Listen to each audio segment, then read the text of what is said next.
Lord, what we know not, teach us. What we have not, give us. What we are not, make us.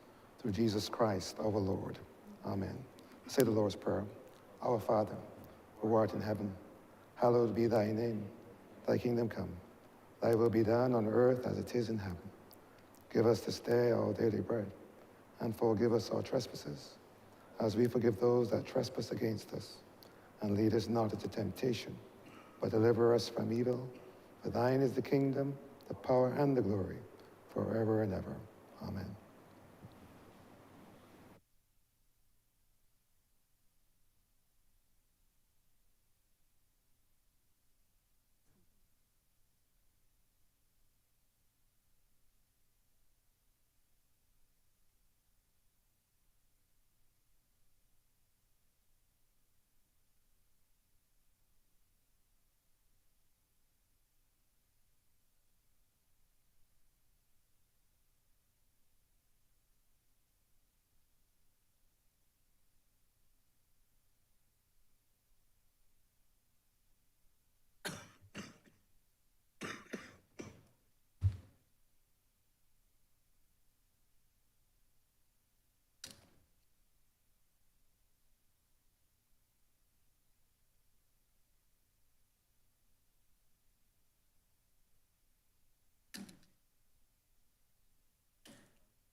Good morning, honorable members. This chamber is in session.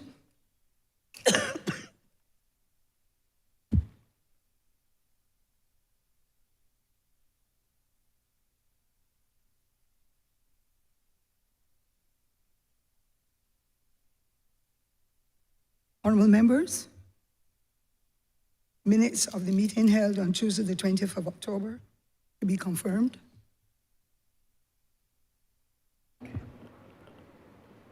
Madam Chair, I beg to move that the minutes for the meeting held on Tuesday, the 29th of October, 2024, be confirmed. The question is that those minutes be confirmed. Honorable members in favor, please say aye. Those against, please say nay. We think the ayes have it.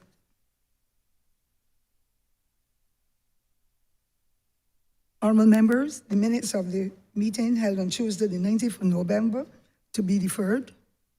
Honorable member for Christchurch East. Madam Chair, I beg to move that the minutes for the meeting held on Tuesday, the 19th of November, 2024, be deferred. The question is that the minutes held on November, excuse me, 19th, 2024 be deferred. All our members in favor, please say aye. Those against, please say no. We think the ayes have it. Announcements by Your Honor, the Deputy Speaker. Messages from Her Excellency, the President. Petitions, papers. Right, Minister.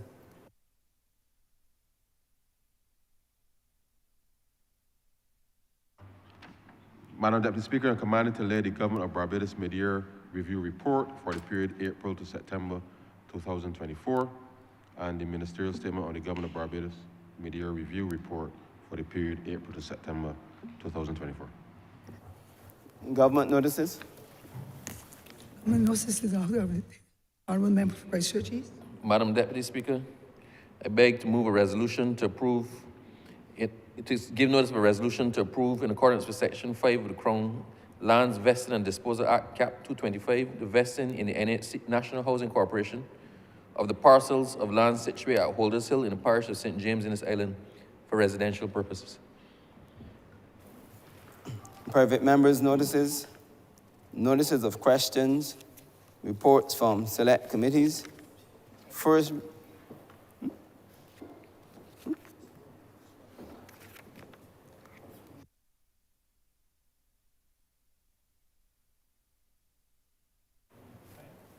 reports from select committees.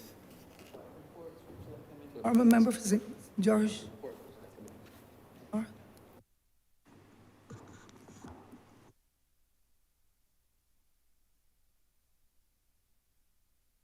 Report on select committee. Madam Deputy Speaker, the committee is requesting that this be deferred for 3 weeks. The question is that this joint select committee have an Be extension. extended and deferred for 3 weeks. Be extended for a third 3-week period. All honourable members in favour, please say aye. Those against, please say no. We think the ayes have it.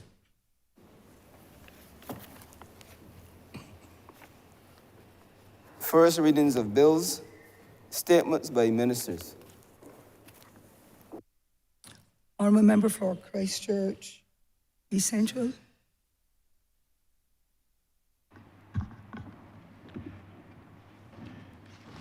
Thank you very much, Madam Deputy Speaker.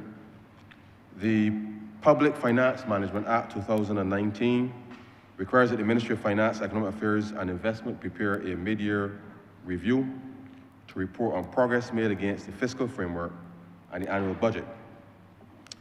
The full report laid in Parliament provides an update on the fiscal outturn for the first 6 months of the fiscal year 2024-2025, reviews the fiscal performance against targets set under the fiscal framework, and is available for members and the public to review. This is critical as we continue to improve transparency and accountability in the management of the public finances. Madam Deputy Speaker, we present this report at a time when the global economic environment continues to face several challenges. The lingering effects of the COVID-19 pandemic, geopolitical tensions, and the ongoing Russia-Ukraine conflict have resulted in economic uncertainty and price volatility. Despite these challenges, Barbados has remained resilient, continuing its recovery with strong performance in tourism and construction sectors. These sectors have driven economic growth and created employment opportunities for Barbadians. Over the past 6 months of the fiscal year 2024-25, the economy has shown positive momentum. The economy is expected to grow at a rate of 3.9%.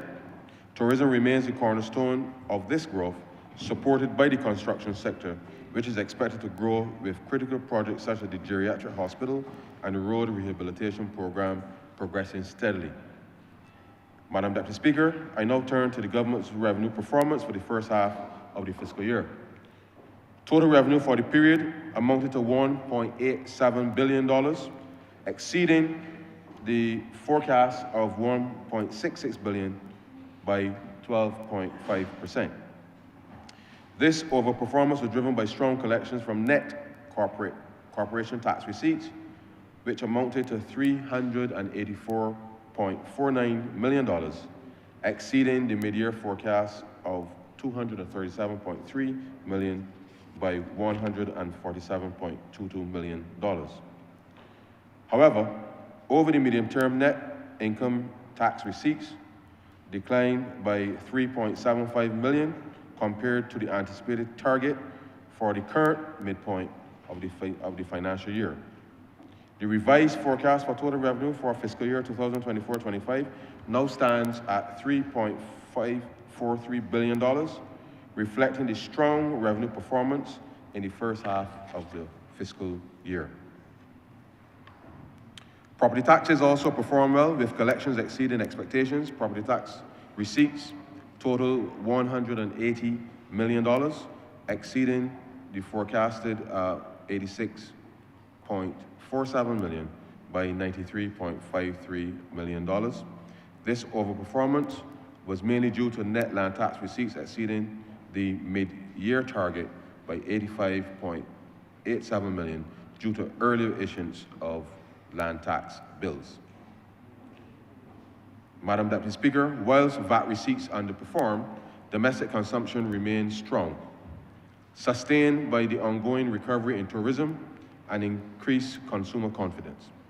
Total net VAT receipts amounted to $524.55 million, $30.21 million below the target, partly due to higher than expected refunds.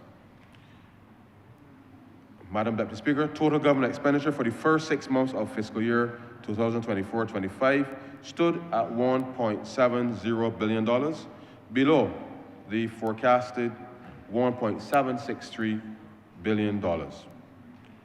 Delays in capital project execution drove the lower than expected expenditure performance. Wages and salaries, including National Insurance Scheme contributions, total $392.39 million, mainly in line with the mid-year target. The actual outturn included interest payments of $372.8 million, debt service costs of $6.3 million, principal repayments of $322.9 million, and sinking fund contributions of $15.7 million. Total expenditure was lower than projected, primarily due to slower uptake of domestic securities and redemption of savings bonds than projected, as well as policy-based loans, which ultimately were not pursued as envisaged. Capital expenditure was the area of underperformance, with spending for the period totaling $107.44 million, below the forecasted $136 million by some $28.52 million. The underperformance in capital expenditure is primarily attributed to delays in infrastructure projects. Several public sector projects have been initiated, including road repairs and housing developments. Madam Deputy Speaker, the revised forecast for total expenditure for fiscal year 2024-25 now stands at $3.78 billion, reflecting the expected increase in capital works expenditure in the second half of the fiscal year. The government remains committed to investing in critical infrastructure to support economic growth while maintaining a prudent approach to managing recurrent expenditure. Madam Deputy Speaker, I now turn to the issue of public debt and the fiscal balance. At the end of, as at September 30th, 2024, Barbados' total public debt was $14.878 billion, approximately 104.8% of GDP. This is comprised of external debt of $5.6169 billion, domestic debt of $8.9833 billion, external guarantee debt of $58.8 million, and central government arrears of $222 million. The government prioritizes debt servicing to ensure we remain in good standing with our creditors and maintain access to international financial markets. As we moved into the second half of the fiscal year, total debt service payments as at September 30th, 2024, including sinking fund contributions, amounted to approximately $717.8 million, compared to the approved estimate of $742.6 million for the period April to September. Madam Deputy Speaker, I am pleased to report that the government achieved a fiscal balance of $169.38 million, or 1.16% of GDP, compared to a forecasted deficit of $100.32 million. This significant improvement reflects the overperformance in revenue and controlled expenditure, particularly in recurrent expenditure. Madam Deputy Speaker, in light of the mid-year performance, the government has reviewed its fiscal framework. The framework outlines the fiscal targets and expenditure ceilings required to maintain fiscal discipline and reduce the debt to GDP ratio. The revised framework considers the stronger than expected revenue performance and the slight underperformance in capital expenditure. The primary balance target of $558.04 million for the fiscal year 2024-25 is unchanged. However, due to an expected improvement in the gross domestic product, it now equates to 3.8% of GDP instead of the initial target of 4%. At the end of September 2024, the primary balance stood at 3.7% of GDP. The government aims to continue its fiscal consolidation efforts under the Barbados Economic Recovery and Transformation Plan. Madam Deputy Speaker, the government's focus on public sector reform remains a central pillar of our economic strategy. As part of the broader Barbados Economic Recovery and Transformation Plan, we have undertaken significant efforts to improve the efficiency of public services, reduce waste, and enhance the governance of state-owned enterprises. Reforming SOEs is a key priority with the aim of reducing the fiscal burden on the government's budget while ensuring that these entities operate efficiently. Over the past year, the government has made significant strides in restructuring several state-owned enterprises, resulting in improved operational performance and a reduction in subsidies. Tax administration has also been a focus of the government's reform efforts. The Barbados Revenue Authority continues to implement measures to improve tax compliance, reduce arrears, and enhance the overall efficiency of the tax system. These efforts have contributed to the stronger revenue performance seen in the first half of the fiscal year, and we expect further gains as these reforms continue to take effect.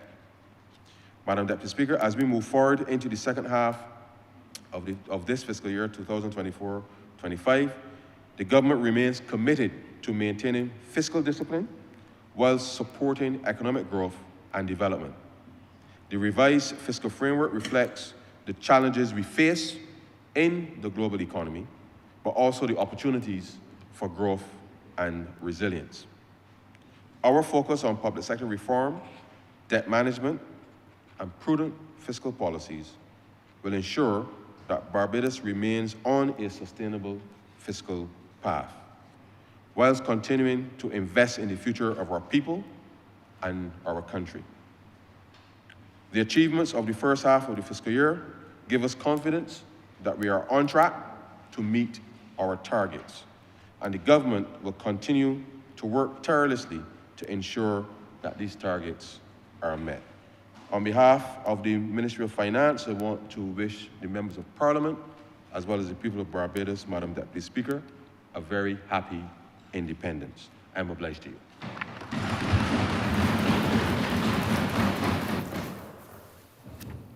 Congratulatory and/or obituary speeches, personal explanations, motions for leave of absence, oral replies to questions, notices of motions for the adjournment of the House on matters of urgent public importance, orders of the day.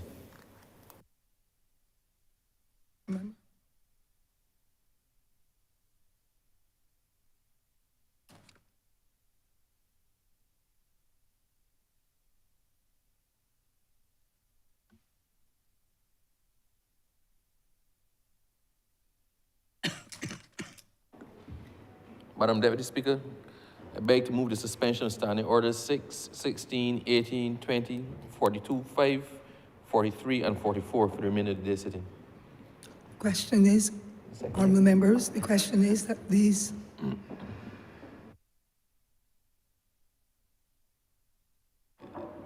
Standing orders so mentioned. standing orders were mentioned be Suspended. suspended for the remainder of today's sitting. Honourable members in favour, please say aye. Aye. Those against, please say no. We think the ayes have it.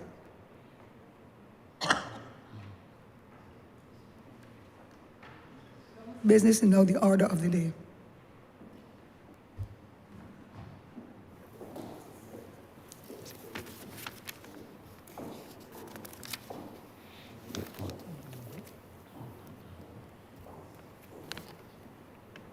Order number 10, ma'am.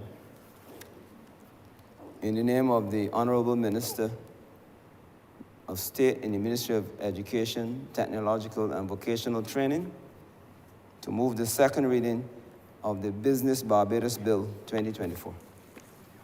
Honourable Member for St. James South.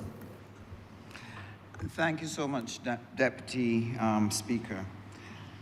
It gives me pleasure this morning to rise to pilot this bill because of its tremendous importance to Barbados and to our future. We just heard the statement from the Honourable Member for Christchurch East Central speaking about the performance of the Barbados economy, the strides that we have made.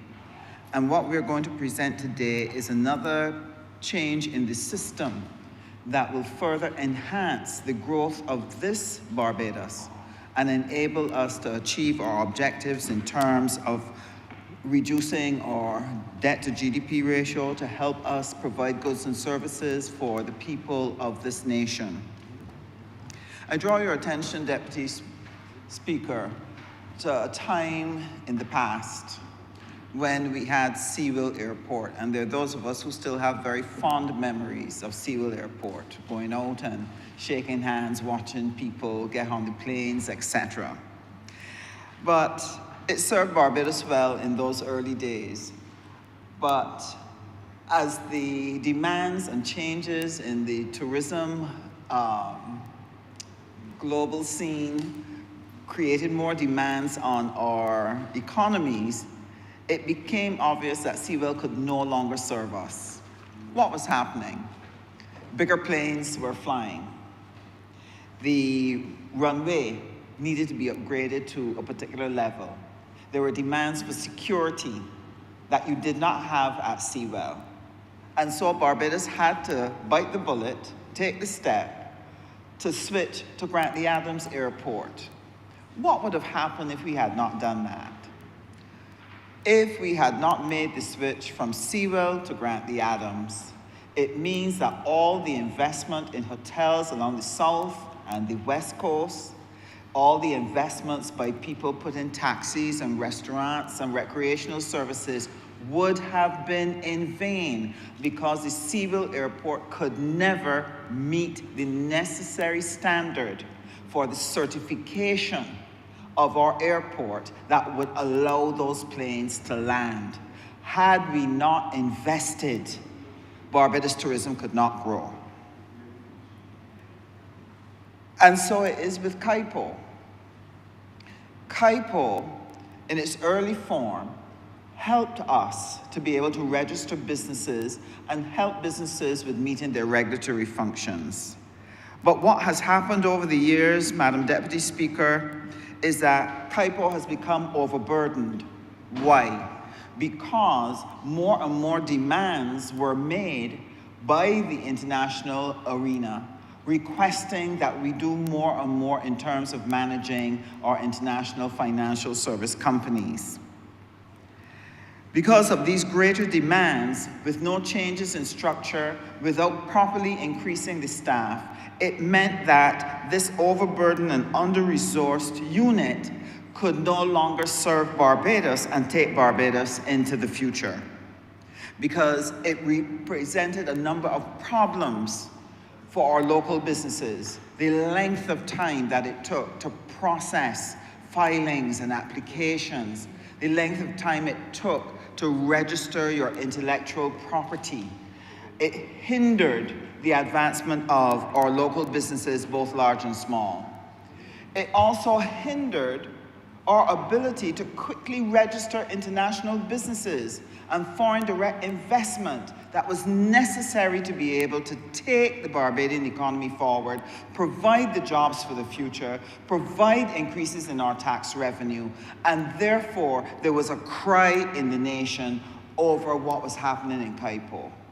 One of the loudest cries would have been coming from the staff, who found themselves in an impossible situation where they were seeking to serve people at the front and still had to do the back work in terms of registering the filings on the system and making sure that those things went. And so there was a backlog.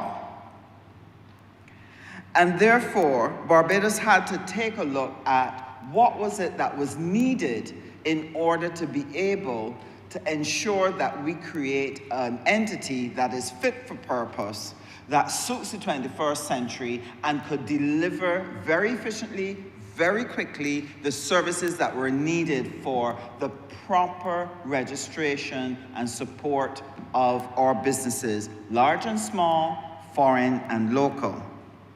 And this was made urgent simply because around the world there are trillions of dollars looking for opportunities for investment. Because there was a move afoot by businesses in America to be able to do nearshoring, where they were shifting their locations. And if Barbados wanted to get involved in attracting some of those businesses, then we had to do something to make CAIPO fit for purpose. And hence, Business Barbados Bill 2024 is now before this chamber to start that very important journey. Because if our republic is to soar, if our republic is to grow, CAIPO has to change. So in Section 5 of the bill, it establishes Business Barbados as a commercial state-owned enterprise, and it is to operate with full corporate powers independent of government, and it is there to be able to provide the services that will help our businesses to meet their regulatory obligations. And Section 6 outlines what are the duties that are to be performed by Business Barbados. And when you examine that section, you'll realize it is trying to streamline the business facilitation services and make it possible for businesses to do a number of functions with one movement. And thus, we create greater ease of use, reduce the wait times, and we're able to help businesses operate much faster. What they've sought to do with the establishment of Business Barbados is to be able to subsume the functions of CAIPO within Business Barbados and then connect those with the wider business facilitation system so that a person could actually make contact via the digital platform with BRA, they could make contact with customs, they could make contact with immigration, etc., and therefore allow us to reduce the length of time it takes for businesses to get registered and to meet their obligations. In order to achieve this, what is part of the new structure is splitting two of the functions, the corporate registry function from the intellectual property function. And each of these units will have heads, and additional staff will now be assigned to these units, which will allow the staff to deliver dedicated service to our businesses, local and foreign, small and large. Now, why is this important? One of the things that has been put in the section in the bill at section 13 and 14 is that the heads of those two divisions will have quasi-judicial responsibilities. And it is important that in order to fulfill that role, that they be independent of the CEO, so that there is impartiality in how they deliver on their quasi-judicial functions. This will bring justice and certainty to the process for our business community. Section 7011 establishes the governance model and the organizational structures, the duty of the board, the CEO, to ensure that we have good governance and management of Business Barbados, that we can overcome the limitations that we would have experienced under CAIPO. But what excites me the most, Madam Deputy Chair, is the fact that with these changes, Business Barbados will be in a better position to support the growth and development of small businesses, helping them to be more compliant with their regulatory obligations, and helping them to establish protection for their intellectual property. And I just want to touch on this so that people understand what it meant when those functions could not be done swiftly and efficiently. You will remember, Madam Deputy Speaker, that we would have developed the Trust Funds Program. And part of the requirements for being able to get the $5,000 loan in order to start your little business, to be able to put food on the table for your family. We started it during COVID to help ease the pressure of people who were unemployed.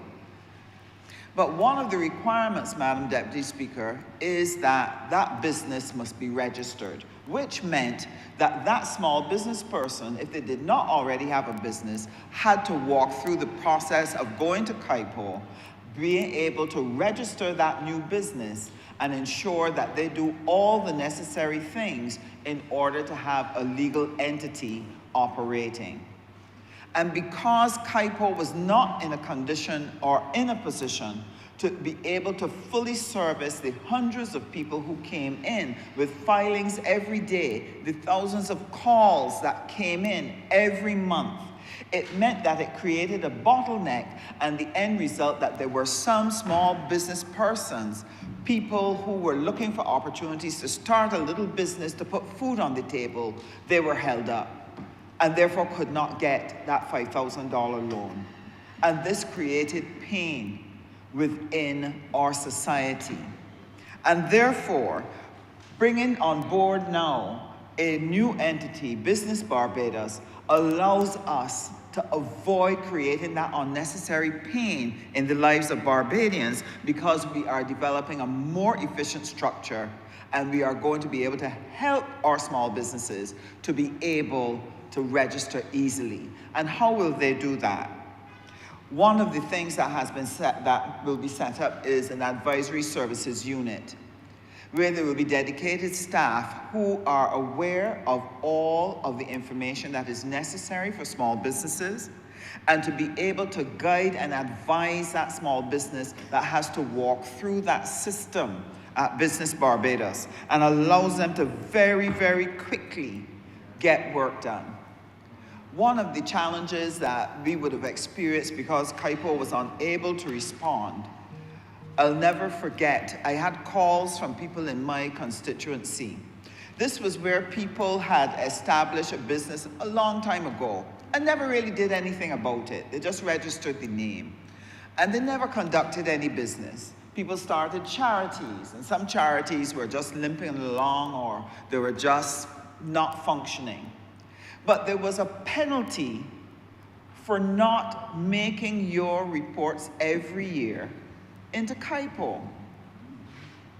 And what that resulted in, by the time they were informed, after the international system insisted that KIPO had to get after everybody who was registered, everybody who had not paid, it sent shock waves through charities and people who had registered businesses and hadn't done anything with it. I remember the panic of people calling me because they received a notice saying they owed $10,000, $50,000, $70,000. They couldn't sleep. Their ulcers flared. Their blood pressure went up. But because we are a caring government, and because we understand the circumstances, immediately the Ministry of Finance put out a notice saying, look, we will waive those fees.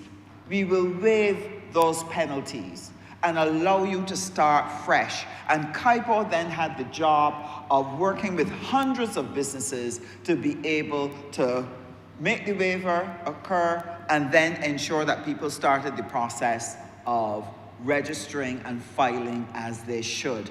But believe me, that sent a great deal of pain through the Barbadian system. And that is why this work that we are doing here today in terms of the Business Barbados Bill is going to make a tremendous difference in the lives of charities, small businesses, big businesses, to allow us to create an environment that is easier, more supportive, more friendly, to enable us to do business in Barbados.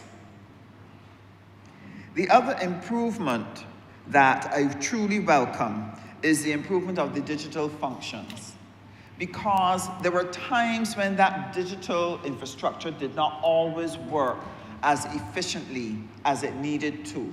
And this added to the frustrations. But I am delighted to be informed that what is part of the plan for Business Barbados, that they've done assessments on the digital infrastructure. They have looked at the strengths and weaknesses. They have been putting in the changes that are necessary to help it to function and be more customer friendly. And so it will enhance our capacity to be able to work more efficiently and serve people. So Business Barbados then promises a much smoother, hassle-free experience to all of our businesses here in Barbados.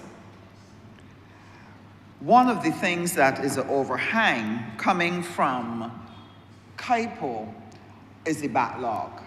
There has been a tremendous backlog in terms of registration of businesses, in terms of the intellectual property filings, etc. And so we haven't waited until we started Business Barbados. They're already addressing that backlog. But one of the things we recognize is that there would be a need to have more staff, more trained staff, to help us take care of the backlog and then ensure that that backlog does not happen again. So what we have before us in the Business Barbados Bill is the creation of an entity that is small but is mighty, like the Grantley Adams Airport, that can infuse economic energy into the Barbadian economy. That is why, Madam Deputy Speaker, Business Barbados is everybody's business. And I want to take the time to explain to the public through you, Madam Deputy Speaker, and to others, why it is important, how is it a mighty key to unlocking the Barbadian economy. I have listened with some dismay as there have been persons who do not truly understand how an economy works, who are not trained in understanding the dynamics of managing a small economy, incite others to rail against economic growth versus social needs. There was a time when people wanted to make out that an excessive focus on economic growth of necessity locks out social needs.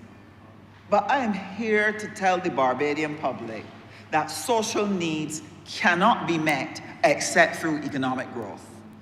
That if you don't have the money, you cannot provide for the social needs. And therefore, any government worth its salt, any government that knows and understands its business, any government that cares for the people of their country will understand that you have to have a powerful, innovative, strategic plan for the development of your economy to allow you to be able to meet the needs, the very real needs of the people in your society.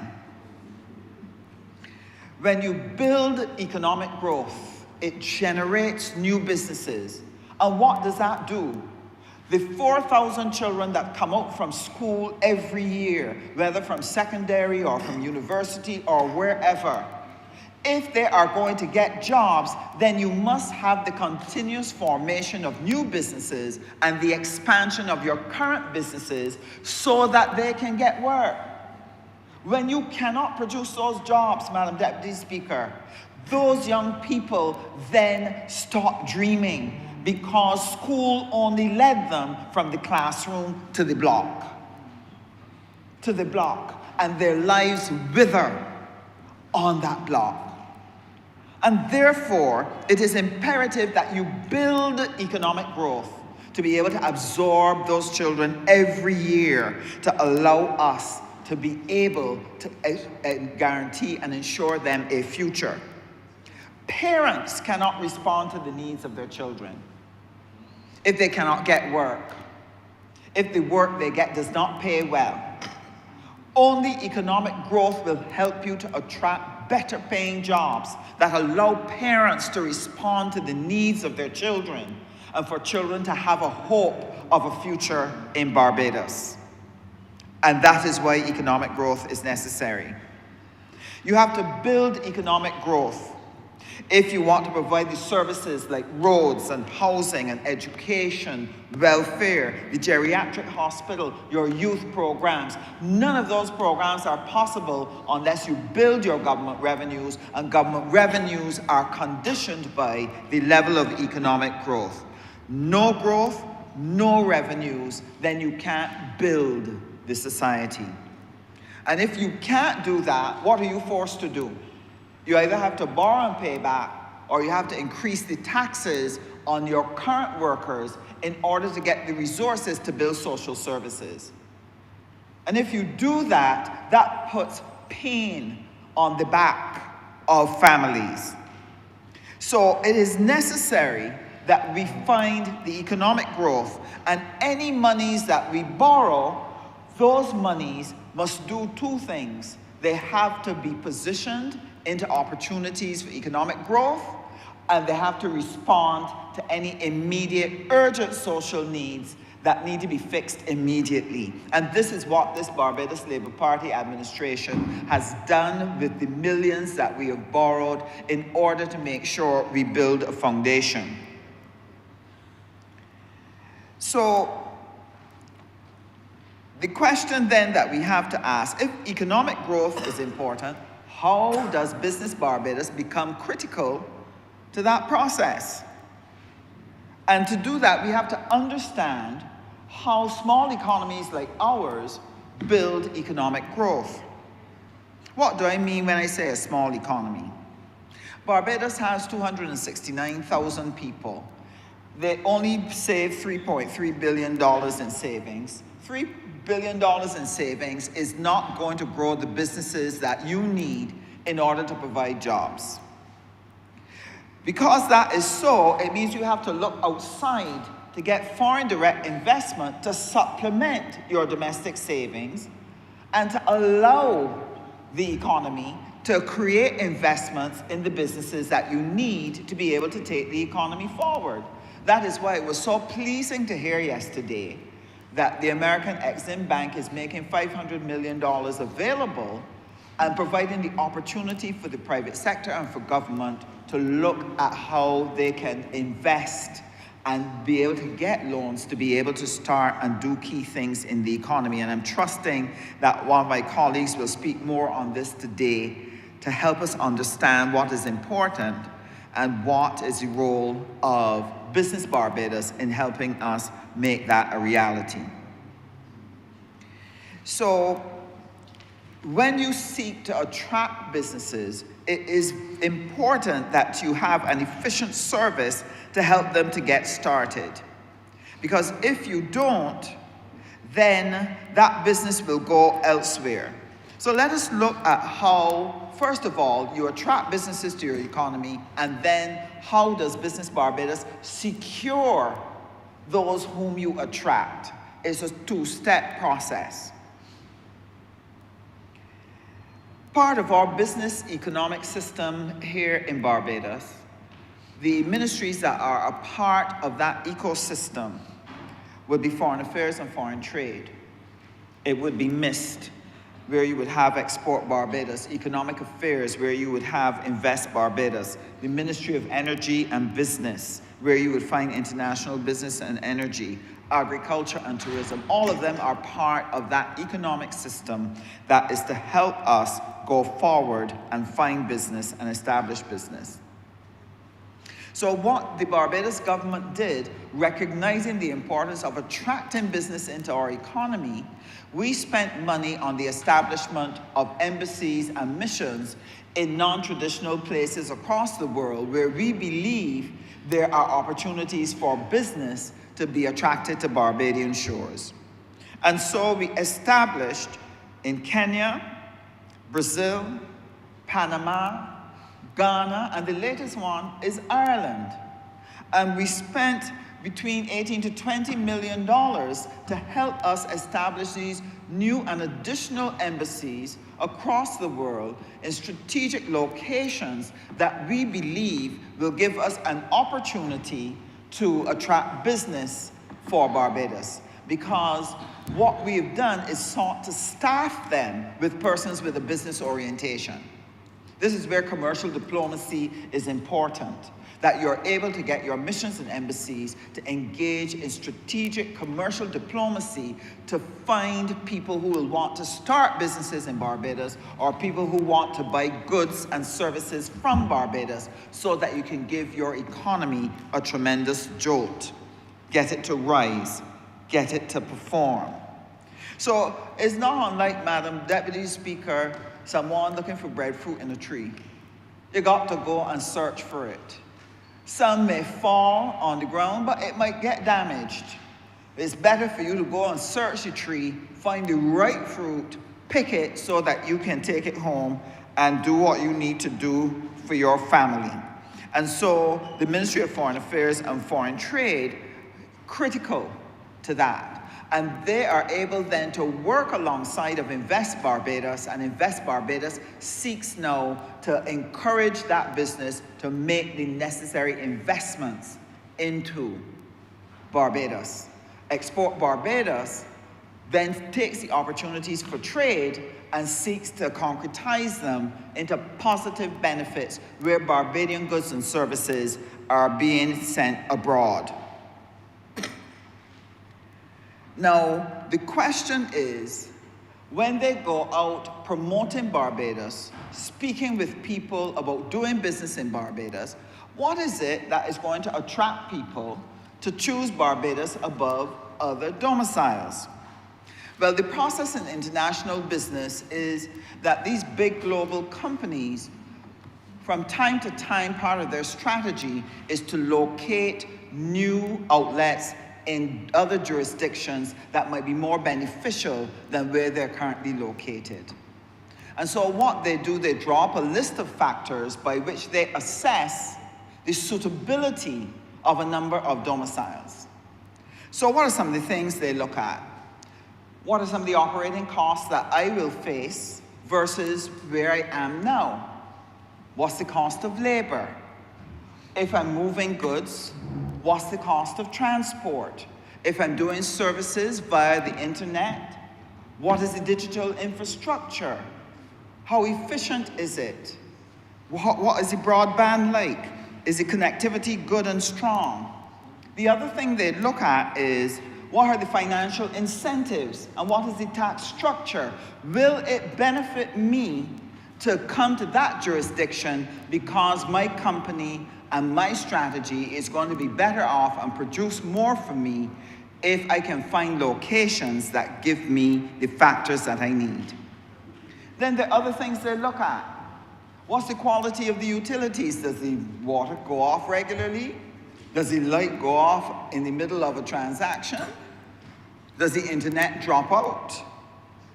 What is the quality of education? If I'm going to encourage my staff to relocate to a place like Barbados, what is the quality of education that is going to be available to me? What about the healthcare services? All of those are the things that they look at to make a determination about where to locate. And then one of the most important factors, what is the level of political and social stability in the country? Because you don't want a riot, you don't want a war, and next thing you know, investments at risk. So Barbados then has to look at how is it going to play in that arena to attract the businesses that Business Barbados now is going to be able to help us convert into true economic opportunity and provide jobs for people. Now, what we have had to do, our development, Madam Deputy Speaker, is not going to follow the same type of path as a larger economy that has gold or oil or minerals, or it has a lot of land and it can do agriculture and it can do large-scale manufacturing. They're able to take those base industries, generate sufficient revenues, and then they're able to build out all of their infrastructure and all the social services that they need from the activities that are able to take place right there in their country. Barbados has had to use a slightly different approach, and it has been the approach for a number of small economies. We've had to look at a dual purpose development model. And what's a dual-purpose development model? It's kind of like when you are at home. If you have a small house and you have limited income, then you can't afford to buy and do all the things that you would like. What you do is you try to find what are the things you can buy in ways that have more than one purpose. So let's take how in America, in small apartments, they use the sofa bed. The sofa bed has two functions. One, it allows the family to have a space to sit on in the afternoons or evenings when they're watching television together. If you have guests and they come to your home, they too are able to enjoy the sofa. But then when they leave, you pull it out and it now converts into a bed. Or if you have a guest who is staying in your home, you're able to pull out your sofa bed. It is dual purpose. Barbados has had to use that approach to its development. Because we don't have the oil, we don't have the minerals that attract a lot of investment into Barbados, we've had to find a different way of attracting investment. We've done some via tourism, we've done some in terms of financial services, but in order to do both of those things, it meant that we had to find up front, without the benefit of large revenues from other sources, to build out the infrastructure and the services that are needed to make the country function well, and use the fact that you have a well-developed infrastructure, well-developed systems, use that as your attraction to get businesses from overseas to consider moving their investment into Barbados. That is what we've had to do, dual purpose. So that when we are building roads, we are building roads for the benefit of Barbadians, the people who live in the home. But we're also building roads to be able to demonstrate to potential investors that we have a sufficient network in sufficiently good condition that would allow them, if they want to run business here, that Barbados works. We invest in sewage, in the sewage treatment plant to rectify the problem that we had. We invest in water, in agriculture. We put millions of dollars into those different areas to make sure that Barbados works, because that investment has a dual purpose. It must serve Barbadians and Barbadian families, but it must also say to the world that Barbados is in a position ready to do business because Barbados works. And this is important.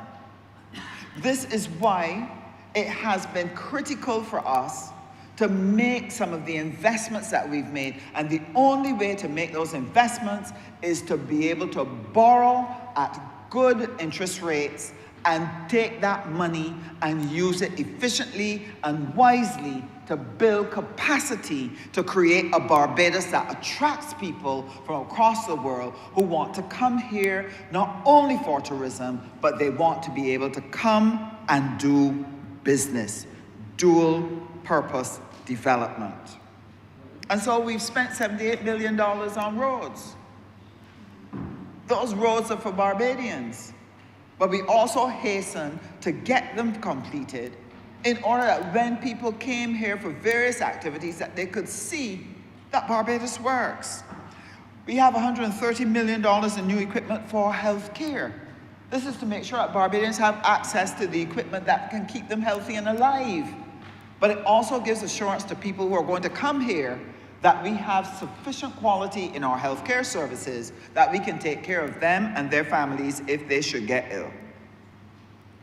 We've spent more than $17 million in tertiary skills training to ensure that we create a labor pool that when they are looking for a specific set of skills, that we can say, yes, Barbados has those skills, and we are able to supply you with the labor that you need to run your business. And then Export Barbados, 11 million. Public sector modernization, 8.4 million, so that we can have a public sector that works efficiently and does not act as a drag on the economy because they take too long to do things. And right in there is Business Barbados. Because we build the platform for attracting business that will now flow towards Business Barbados. And once Business Barbados is able to do its job efficiently and effectively, that interest is going to convert into jobs. Because once you have the infrastructure, you're going to make a short list with those companies. They sit in boardrooms all across capitals across the world. They look at the assessments that their people have brought in on the different domiciles, and then they make a determination.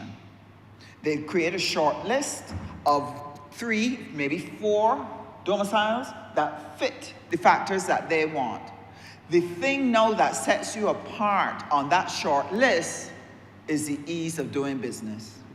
How long is it going to take to do the registration? How long will it take to purchase the land and complete the transaction? How long will it take for the port to allow the goods to come in? How long will it take for construction to build the space? How long will it take?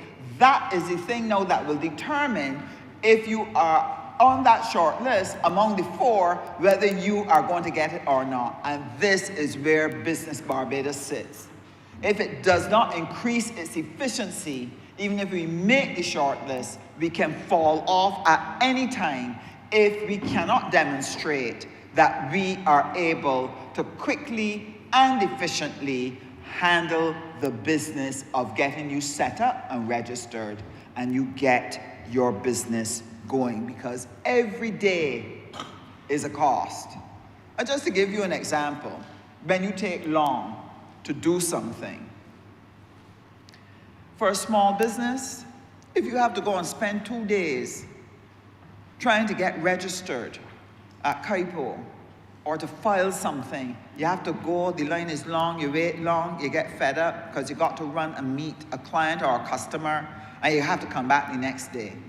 You might find it might take you 6 hours or 8 hours or 2 days just to transact that business. What is the cost of a small business? If he could make $200 in an hour, he's now lost $1,600 worth of business that he needs to pay rent, light, and staff. So very often they can't take that kind of time. When you talk about a large business and they hire a professional to go to Kaipo in order to do all of this work while they get on with business, and you are paying that person $15,000, $20,000 a month, and you take 2 months to be able to set up a business in Barbados, the cost of that person is now $40,000 to get set up in Barbados. Whereas if you could get set up in 3 weeks, you would save so much money. That is the impact of inefficiencies in our system.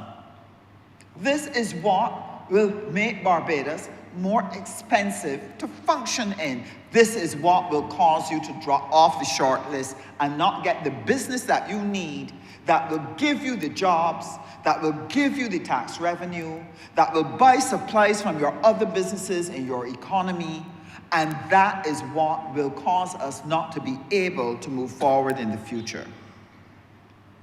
Business Barbados can make or break our investment strategy. And Madam Deputy Speaker, Barbados is coming from a long way, a long, long way.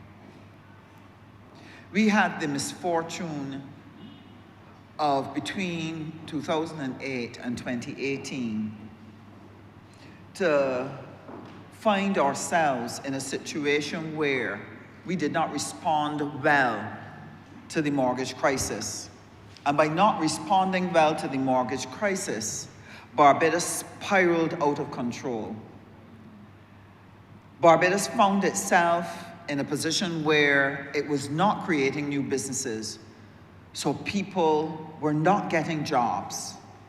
It meant government wasn't getting revenues, and national insurance was suffering. It resulted in us being the third highest indebted country in the world because the then government borrowed money like crazy, not for investment purposes, not for building out the infrastructure, not for reforming the public services to make them more efficient, but they borrowed it just to spend and waste it on things that could not make that money for Barbados. And we were in a deep, deep, deep hole. That as a result of that, our credit rating was junk. And while people want to forget it, it is why the battle has been so hard over these past 6 years because of how deep a hole was dug for us. And while some people may be tired of hearing about it, what Barbadians are tired of is the anguish, the poverty, the loss of their lives during that period. And we have been battling for the past 6 years to lift Barbados out of that hole. COVID came and set us back by another 3 years. But we have battled and we have been able to bring Barbados back, and its credit rating has recently been upgraded to B. We still have a way to go in order to get to the top outside of that hole. And I have to commend this government. I have to commend my fellow ministers and the staff of the ministries that have worked in difficult conditions, under tremendous pressure, under-resourced many a time, to help lift Barbados, to help us get up and out from where we are. And we had the report by the Honourable Member for Christchurch East Central that shows the progress we're making, but more is needed. And this is where Business Barbados is going to be critical in helping us to go the distance and to reach where it is we need to reach. Because as we seek to attract people, as we try to interest them in coming to Barbados and setting up businesses, it is Business Barbados that will convert that into a reality. And that is why it is important. So I want to especially commend the work of the minister who is in the other honourable chamber, for the work that was done, the permanent secretaries, the officers of the ministry, the specialists that they had to bring in order to help them do the assessments and the diagnostics on all of the systems and help them identify new systems that will work and will be more efficient and that will take Barbados to the top. I want to commend them very, very much, because they are going to take the millions that we have invested in the other ministries, take that and turn it into greater opportunity. That is why every Barbadian must understand that Business Barbados is everybody's business. So the bill is here before us, but the bill by itself will not achieve the objective. There are a number of things that once we pass this bill that we have to put in place in order to convert the idea now into a reality.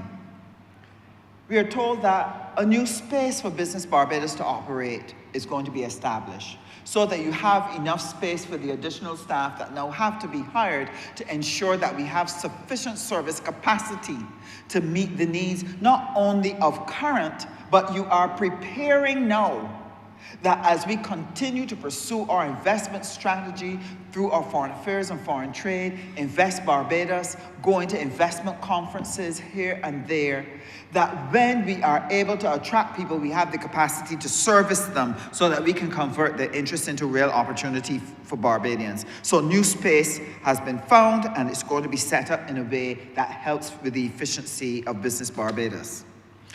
As a result, the staff will be doubled, and the cost will go up, but it's going to be money well spent because it is invested in giving us capacity to be able to make money now and down in the future. And what we've done to ensure that the process has been fair to them, because this is a commercial state-owned enterprise, it's not central government. The staff at CAIPO are central government. And what we've sought to ensure in the legislation is that staff are going to be transitioned on no less favorable terms than they currently have. And those who wish to stay with central government can choose to so do, and we will find places to reassign them so that they feel comfortable with the choices that they have made and are not disadvantaged in any possible way. They've also done the work for the digital upgrade so that we can have a functioning digital platform that people can use it in order to engage the services that Business Barbados will provide. And I'd already shared with you, Madam Deputy Speaker, about the advisory support services for small businesses and so on. Something else that I just want to draw to your attention that I thought was really good, that by separating the intellectual property unit, it means now you have a dedicated unit that can work with our artists, our musicians, our artists, so that they are going to be able to register their intellectual property. And by registering the intellectual property, they're going to be able to protect it. You hear the stories frequently about music by our local people being used all parts of the world without let or hindrance, and nobody paying a cent to them. They don't get anything for it.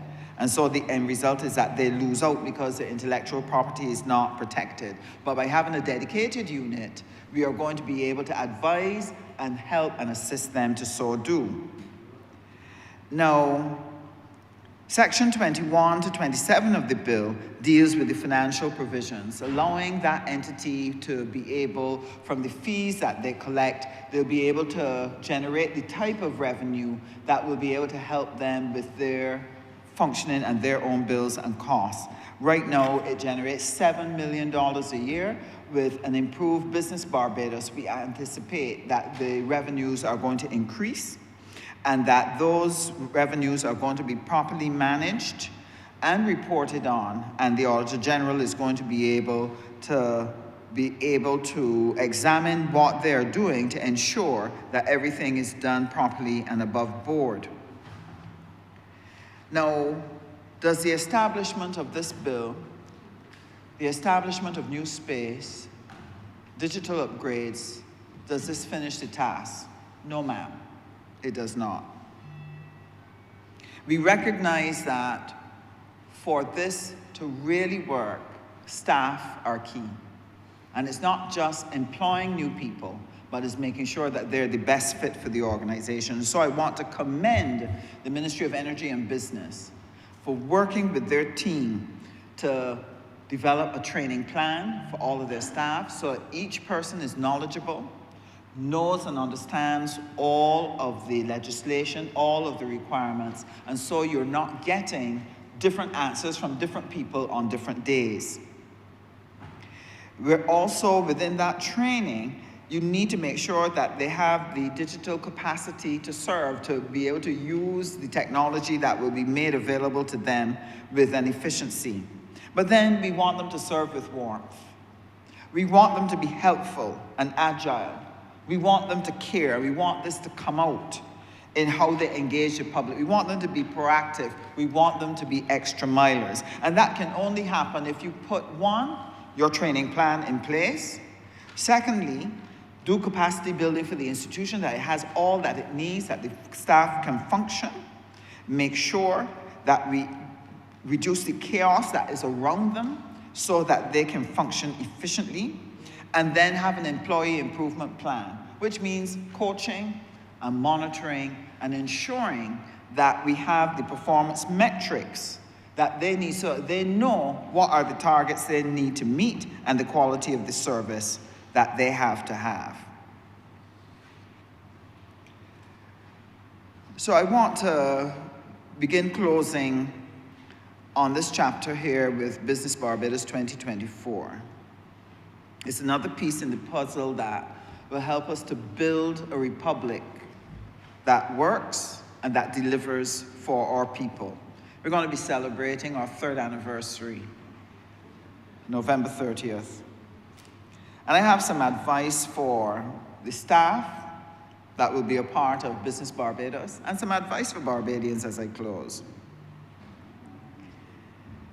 The only way we can achieve the objective which we have of converting every single person that has an interest in establishing itself in Barbados, capturing as many of them as possible to start businesses here, is if we treat people well. The writer to the Hebrews says, "Do not neglect to show hospitality to strangers, for by so doing, people have entertained angels unawares." And I always wondered why they took the time to tell them that, because an angel doesn't appear every day. But what the writer to the Hebrews was trying to impress upon the people, treat people well. Strangers, friends, neighbors, family.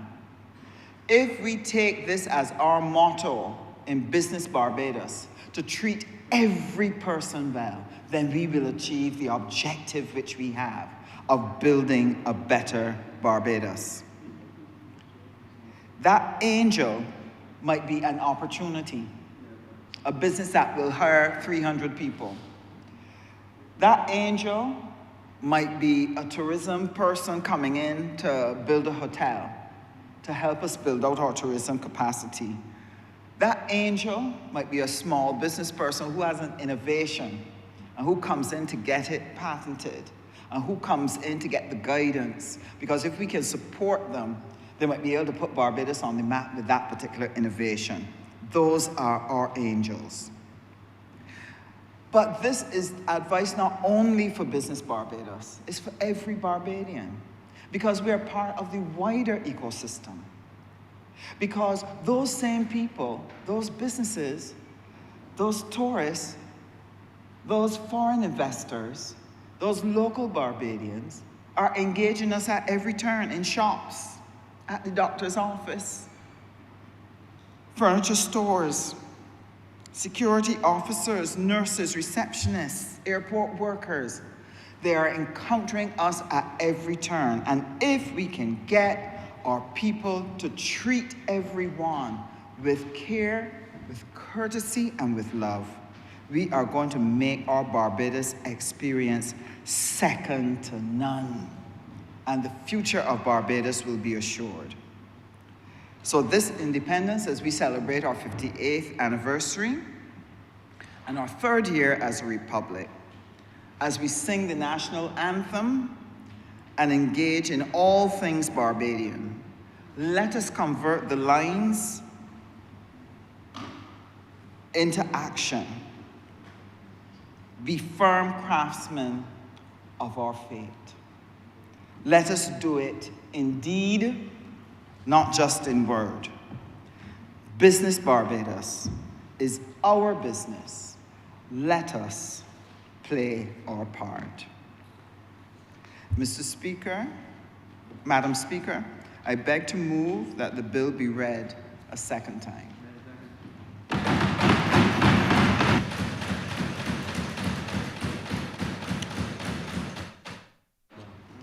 Thanks.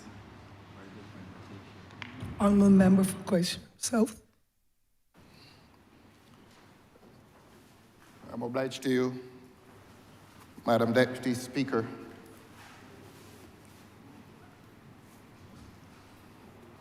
As always, I listened to the honourable member who introduced what is before this Parliament today. And I always remind this chamber that I try to take notes as faithfully as I can do. And I took several notes reflecting the speech of the honourable member for St. James South.